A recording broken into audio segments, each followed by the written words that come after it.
Welcome to Careers That Matter. You have a really interesting career in the sense that you're heading up a not-for-profit advocacy information group, Adverse Drug Reaction Canada.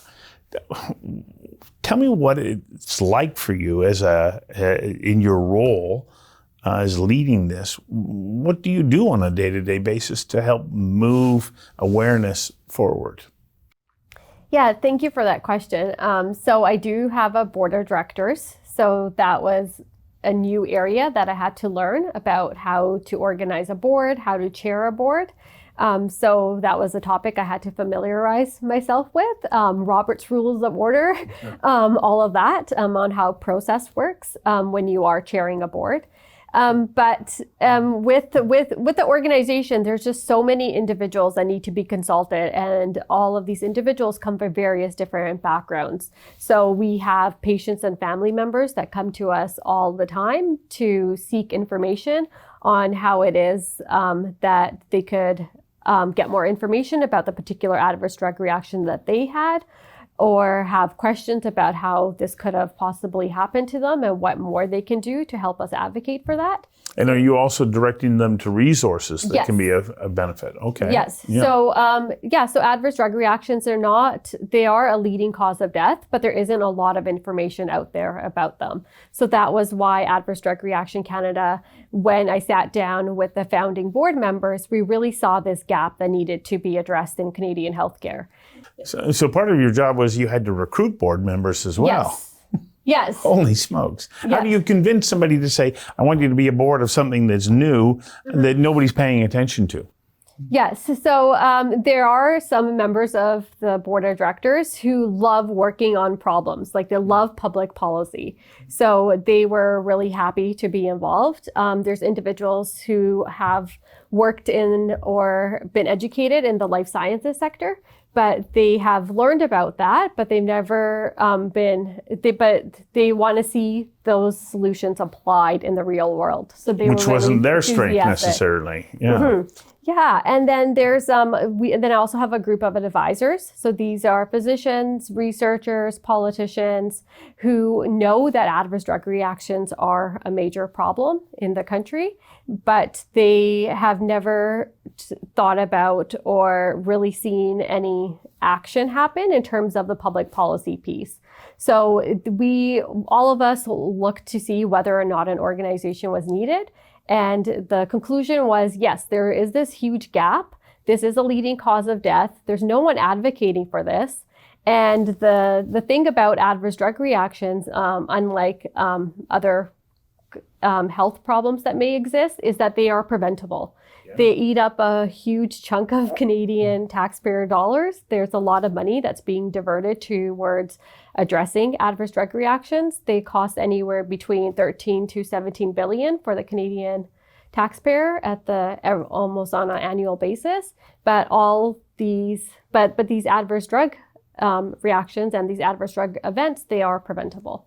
So in addition to that, are you also out raising awareness by running public information campaigns? Yes. And being online and talking to people? How much of that is a part of what you're doing? Yeah, so there's many hats that you have to wear, and there are a lot of new things that I had to learn. For example, when I first started the organization, I had to learn about how is it that I go about creating this organization. So there was a lot of engagement with, for example, Industry Canada, with the Canadian Revenue Agency, because they are the ones who give you authorization to become a charity. Right. So there was all of those little nuances that I had to learn on how to go about creating a charity, and then also all the reporting that you have to do as a charity.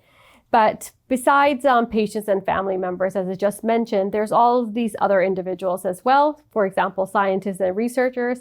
And I don't have a background in science, so that was a lot of new terminology I had to learn on how to engage with scientists and researchers. And I sat down with many of them to explain how the policy process works. How is it that government adopts policy? I was very lucky that when it came to this initiative and advocating for this initiative, that my background was in political science and public policy. I think if it hadn't been, it might have been more difficult to create this organization. So in the past, I have worked, I did an internship in the Office of the Minister of Health. And I also worked in Nova Scotia Intergovernmental Affairs, where I was working on policy for the Premier. So I had background knowledge of how it is that information gets onto the agenda of a minister or the Premier's office, and what are the best strategies to advocate for that. Do you have to do fundraising? Yes, I do have to do fundraising. So that is something that we are continuing to work on. So we just became a charity in 2001. Before that, we were a not-for-profit. 2001 or 21? Oh, so 2021. Yeah. We became a charity, and prior to that, we were a not-for-profit organization. Wow. And so what's it like having to sort of muster up the gumption to say, could you give us some money? Because that's probably not something that you had done before. Yeah, no, exactly. I hadn't done that before, but there are thousands of Canadians that are impacted by an adverse drug reaction. When I first started this organization, myself and my board members, we would talk to our friends, our family members, our work colleagues about this new initiative we had created. And surprisingly, well, not really surprisingly, when you look at the numbers, a lot of Canadians have been impacted by adverse drug reactions, but because they're not commonly discussed, we had so many individuals come to us and say, oh, I know my dad was impacted by an adverse drug reaction, or I know that my grandma was impacted. So when you start talking to individuals, you realize that there is like a lot of Canadians everywhere have been impacted by this problem. So it's not like a new topic. So Canadians are willing to donate and help us in terms of that aspect. So what do you think is an essential element in your personality, but also your skill set that allowed you to be able to pull all these disparate bits of what you need to do together and make it happen?